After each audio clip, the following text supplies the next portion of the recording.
Bom dia, sejam todos bem-vindos para mais um episódio de Apenas um Lacan latino-americano. O que a gente tem feito aqui?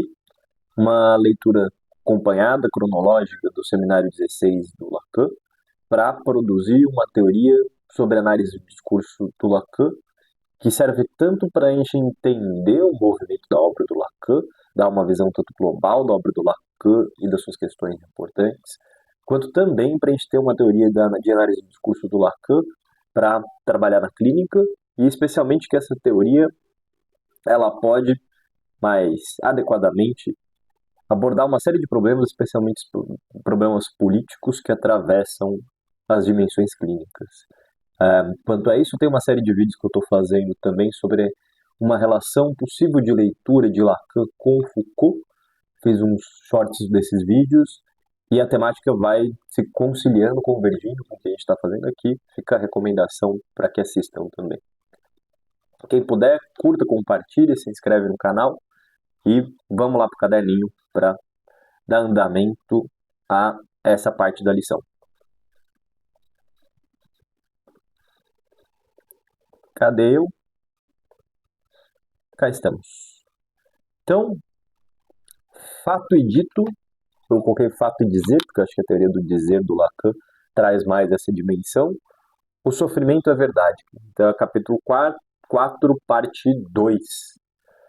Fato e dizer, o sofrimento é verdade. Lacan ele começa o texto falando sobre associação livre. E o que justificaria a associação livre?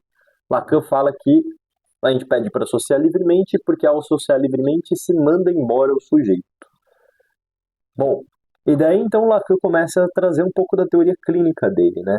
A associação livre, ela está ali para produzir um texto específico em análise, que é um texto que tem por condição não ser tão dependente da intencionalidade do autor sobre o texto. Então, associar livremente é deixar falar para que se produza um texto específico e a partir desse texto que o analista vai interpretar, né? Nesse sentido, eu recomendo muito que se leia o livro Que há ser um psicoanalista, só está em espanhol, do Bruno Brunores, que ele traz bastante essa definição na primeira parte do livro, que a psicanálise ela é a habilitação de um texto específico que vai ser alvo de uma análise de discurso. E esse texto específico se produziria pela associação livre, exatamente porque na associação livre se coloca em suspensão um pouco a intencionalidade do autor sobre o próprio texto, e isso vai trazer aí o que o Lacan chama como a verdade não é dita por um sujeito, mas suportada.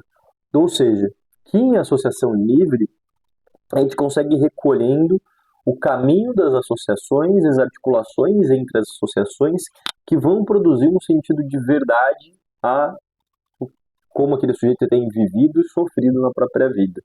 Então, a verdade que se produz a partir do texto analítico, ela não se produz a partir da intencionalidade daquele que fala, mas pelas associações que vão se revelando. E daí o Lacan dizer que a verdade é suportada, não dita por um sujeito. Ou seja, o caminho das associações importa muito, e as articulações entre associações importa muito mais para essa psicanálise do que aquilo que o eu quer dizer. Ah, eu penso isso, eu penso isso, eu penso isso, eu penso isso. Essa série articulada importa muito mais do que a intencionalidade de se transmitir um sentido em cada frase dita nesse eu penso isso. Então, a associação livre se justifica para produzir esse texto específico, na qual se encontra um saber desse texto nas articulações desse texto, que é muito maior que a intencionalidade daquele quem diz. E isso, apesar de poder parecer um pouco abstrato, é bastante óbvio para quem faz análise, né? Todo mundo que já fez uma sessão de análise que preste, sabe que quando você começa a dizer, a gente nunca faz a menor ideia para onde a fala vai nos levar. E esse dizer, sem fazer a menor ideia para onde que isso vai dar, é isso que é a associação livre. Depois disso, o Lacan ele começa a xingar esse tal desse Michel Henry. Ele não cita nominalmente no texto, mas eu fui procurar quem que era o autor desse livro chamado A Essência da Manifestação. E por que o Lacan passa a xingar esse amiguinho aleatoriamente? Especialmente porque é possível ler o Seminário 16 do Lacan, como toda obra, mas especialmente esse Seminário 16, como um debate, uma crítica do Lacan com a fenomenologia essencialista. Então o Lacan ele se coloca do lado dos sofistas e ele passa a criticar a fenomenologia essencialista, aquela que vai reduzir as coisas à sua essência. Eu sou quem sou.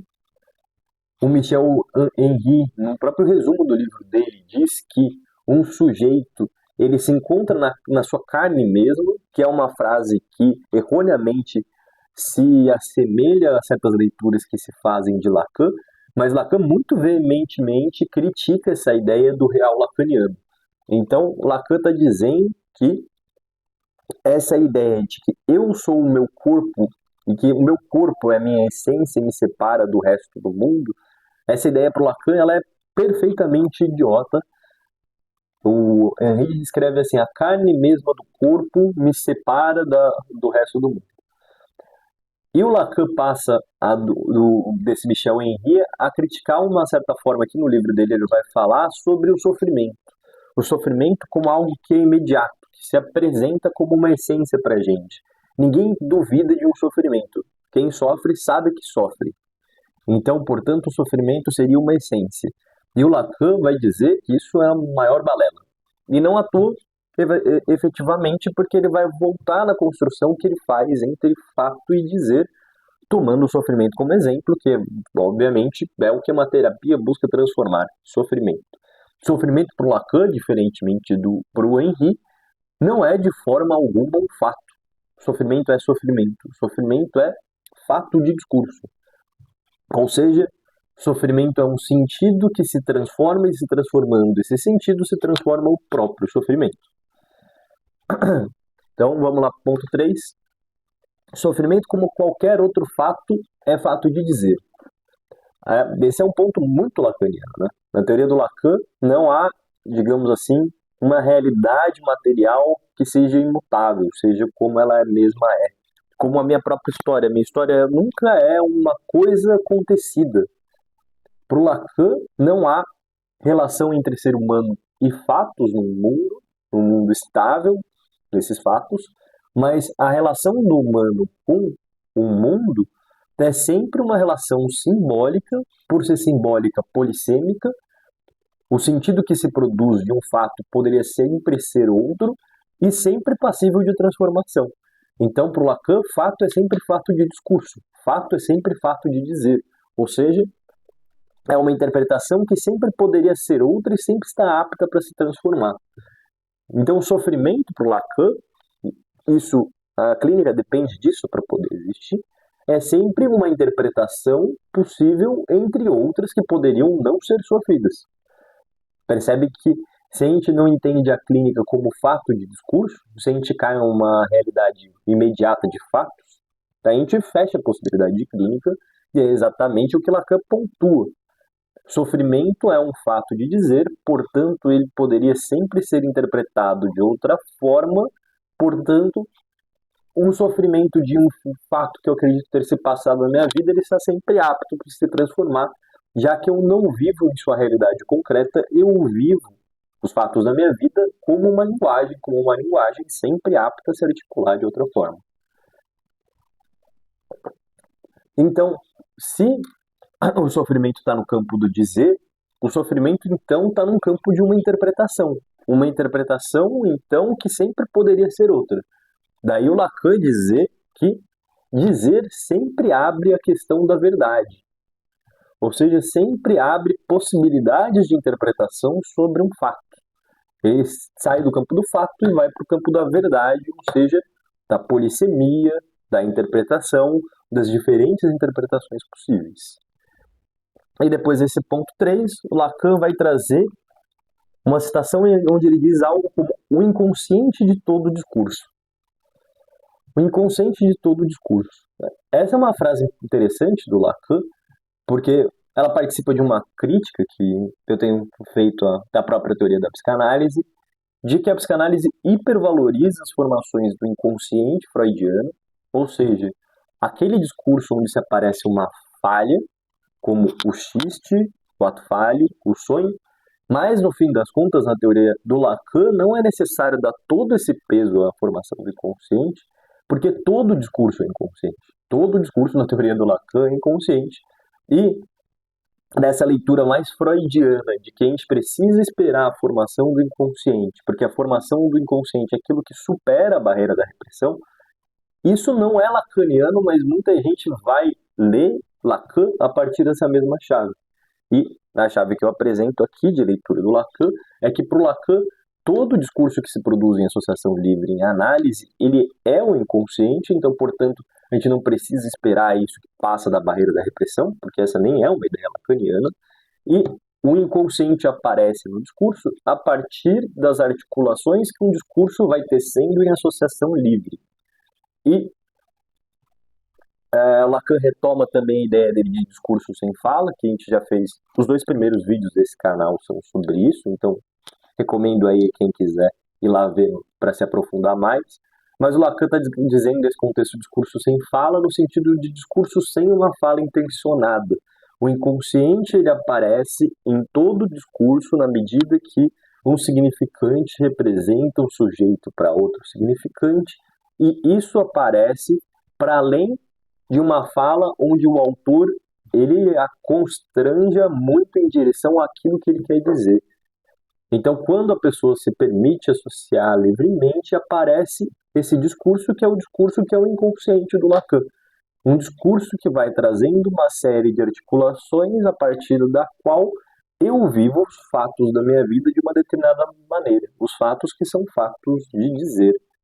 Então, a associação livre está ali para trazer a série de articulações da qual eu sou efeito. Não que eu esteja ativamente fazendo uma interpretação de mundo, mas os sentidos na minha vida eles vão se articulando de determinada forma que independe da minha intencionalidade, produzindo um sentido. Daí, o significante representa o sujeito para outro significante. É uma frase posta para tirar a intencionalidade de o sujeito no ato de interpretar o mundo. A interpretação acontece e o sujeito é efeito dela. Ele não coordena a interpretação que ele faz do próprio mundo. Ponto 5. Se todo fato é fato de dizer, o que a transformação do mundo no campo do sentido, no campo do dizer, produz? Lacan vai dizer, produz 2 efeitos, principalmente. O primeiro, que a gente vive no patos do significante, o sujeito como efeito do significante, que é basicamente isso que eu falava. A nossa relação com o mundo, ela não é de uma interpretação intencional, apesar que a gente se relaciona com o mundo a partir de interpretações que se realizam em nós, ela não se realiza de forma intencional. Então, os sentidos eles se produzem numa certa articulação em mim e produzem uma forma que eu consigo ver o mundo. Essa forma é sempre imutável, mas essa interpretação que se faz do mundo, ela não está coordenada por mim mesmo. Ela acontece. Ela vai acontecendo. Os sentidos vão se articulando e na associação livre a gente vê como os sentidos se articularam. Não como um sujeito, um eu, quis articular uma interpretação. A interpretação ela acontece, ela não é efeito, ela não é produto de um sujeito. Muito pelo contrário, o sujeito é efeito dessa interpretação que aconteceu nele, sem que ele conseguisse coordená-la. E 2, se a verdade está no campo do dizer, se o fato está no campo do dizer, então, portanto, o fato ele se abre à questão da verdade. E, novamente, né, parte dessa ideia de que se toda a minha relação com o mundo é uma relação de interpretação entre outras, isso abre uma questão da verdade no sentido de que há sempre uma interpretação em jogo que poderia ser outra. Esse poderia ser outra é a questão da verdade aberta para o Lacan. Sempre é possível entender como se articulou essa determinada interpretação de mundo em mim e que se articule outra. O fato, a realidade não se reduz ao fato, mas se reduz à questão da verdade, a potencialidade de polissemia, de várias interpretações da realidade. Depois o Lacan retoma a topologia da incompletude do outro, né? A gente também tem um vídeo no canal aqui, é o anterior, o antes do anterior, no qual a gente explica a relação do Lacan com a teoria dos conjuntos, com Russell e Frege, para produzir essa teoria da incompletude do outro, que é uma teoria, que é uma discussão do Lacan com a ciência da época, né? Da ciência da época do século XX, né? E de como Lacan estava a par das discussões da epistemologia da ciência na época, e a epistemologia na época do Lacan, ela tem essa característica de passar a derrubar essa ideia que o Lacan chama do Deus dos filósofos, né? Que diabo que é isso, Deus do filósofo? Se tinha uma certa ideia na ciência, no pensamento, de que havia um mundo ordenado e de que a ciência ela iria encontrando essa verdade que está no mundo, uma verdade fixa que está lá para ser lida, a gente só não aprendeu como ler ainda, e a gente pode potencialmente aprender a lê-la toda. Essa é uma ideia de Deus para Lacan, de uma suposição de saber a um Deus como uma espécie de um arquiteto da realidade. E o Lacan vai dizer que com o desenvolvimento da física quântica, da teoria dos conjuntos, da teoria da relatividade, a nossa própria noção de verdade do mundo mudou, porque a verdade ela deixa de ser completa, e daí o Lacan vai na teoria dos conjuntos para pensar isso, e a verdade passa a se tornar móvel e incompleta. Então, não é que a gente pode capturar um saber que traria toda a verdade que há no mundo, como uma marcha da ciência natural de conseguir perfeitamente entender como funciona essa máquina que é o mundo. Essa ideia que fazia parte até da modernidade, ela cai com a modernidade, com a pós-modernidade, a partir da análise de que a gente sempre produz uma linguagem, entre outras, que nos permite capturar um mundo de uma determinada forma, entre outras. E essa captura do mundo, ela é sempre incompleta.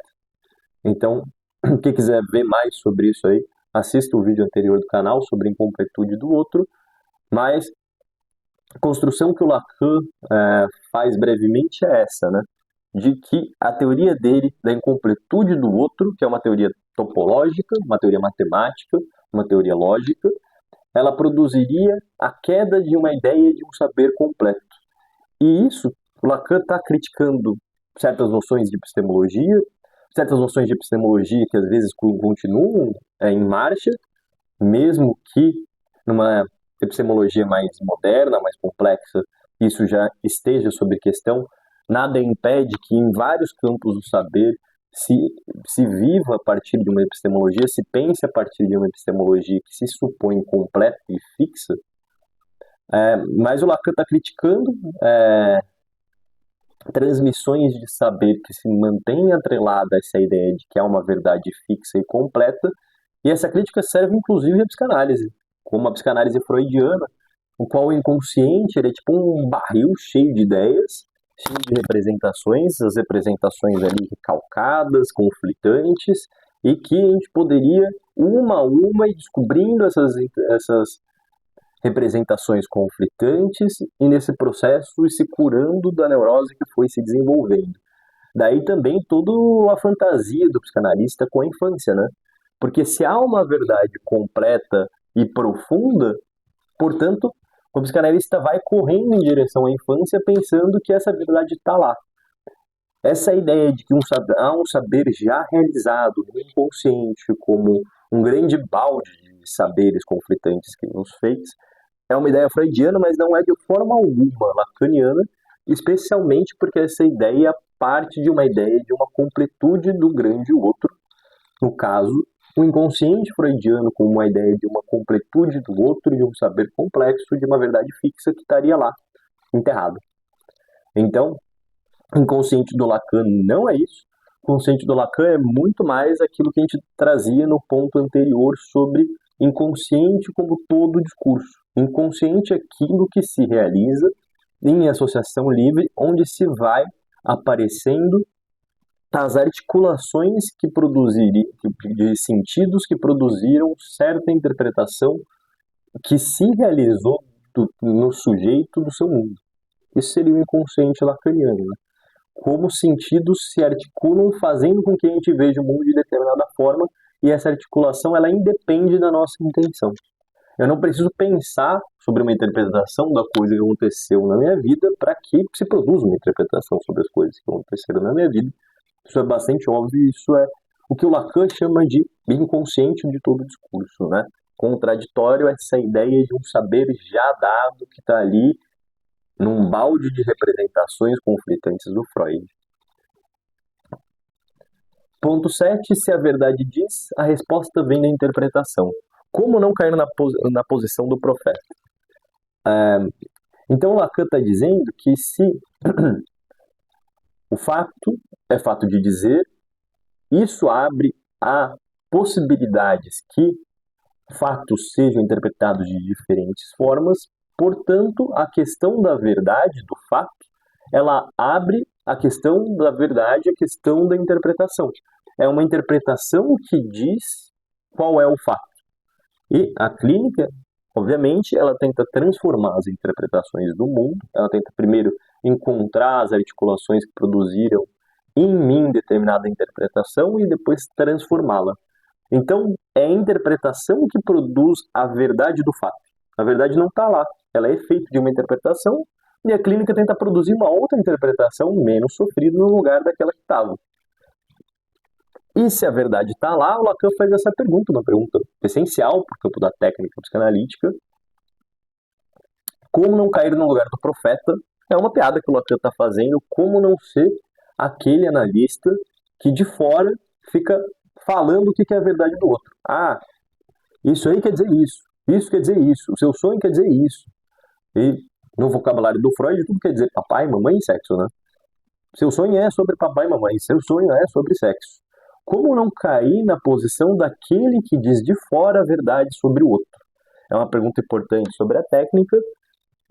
E nesse sentido também, retomando o livro que eu recomendei, que é um psicoanalista do Bruno Brunores, ele vai responder que a psicanálise, para não cair na posição do profeta, ela tem que buscar um saber no texto, não um saber sobre o texto.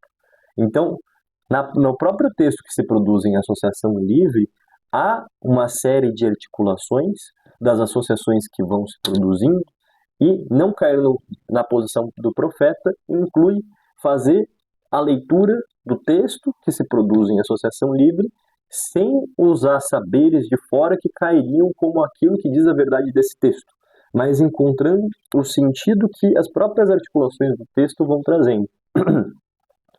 E esse é efetivamente muito do processo de interpretação do Lacan, né? Não trazer o sentido de cada elemento, mas ver como a articulação que foi se produzindo ao longo da teia da associação livre produz sentidos. Então, uma forma que eu acho muito interessante de pensar como um analista lacaniano interpreta é pela regra da interpretação dos sonhos. Um sonho ele se interpreta significante por significante. Desse significante se produz associações de cada um desses significantes, e então se faz uma leitura articulada dos significantes um com o outro a partir de suas associações. Isso que vale para o sonho, no fim das contas, é a regra assim, genérica da interpretação da psicanálise. Você não lê um elemento dito pelo analisando como tal, mas de um elemento dito, o sentido dele se revela não por uma leitura imaginária, eu acho que isso quer dizer isso, mas pelas associações que o próprio analisando traz sobre um elemento. E na associação livre ele vai trazendo vários elementos e associações que vão dando o sentido de vários elementos. Depois a gente passa a ler o sentido que se produz na relação articulada entre cada um desses elementos com suas associações um com os outros. Então você lê um saber do texto. Isso que o Lacan chama de metáfora e metonímia que se produz um texto, né? Ao invés de promover um saber de fora, como seu sonho é sobre seu pai, seu sonho é sobre sexo. É uma interpretação bem freudiana. E no fim desse texto, do capítulo Fato e Dito, Sofrimento é Verdade, o Lacan fala sobre o grande outro, ele fala do desejo do grande outro, eu sou um vestígio. É uma dessas frases bem lacanianas, né? Mas, no fim das contas, o Lacan está dizendo que dessa linguagem que fala em mim, eu vivo o mundo como vestígio. Vestígio quer dizer rastro, né? Há um rastro que se pode ser puxado naquilo que eu falo em associação livre de uma interpretação que se produziu em mim, que é o inconsciente como o discurso do outro, né? A máxima do Lacan. Então, o que eu sou? Como que eu vivo a minha vida? É por esses rastros que eu sou, de como um discurso se produz em mim, que se entende, se interpreta a minha relação com o mundo, né? Há uma série de articulações de sentido que vão se produzindo em mim, e elas produzem uma certa forma de viver o mundo, uma certa forma de interpretar como fato aquilo que eu vivo. Eu sou o rastro disso. Uma frase que remete muito à frase do Lacan: o significante representa o sujeito para outro significante, ou seja, não há intencionalidade, autoralidade no ato de interpretação do mundo, eu sou um efeito dela. E é isso. Tentamos fazer um pouco mais rápido hoje, é um capítulo um pouco extenso, e a gente se vê na próxima. Quem acompanha até aqui, curte, compartilha, se inscreva. Um abraço.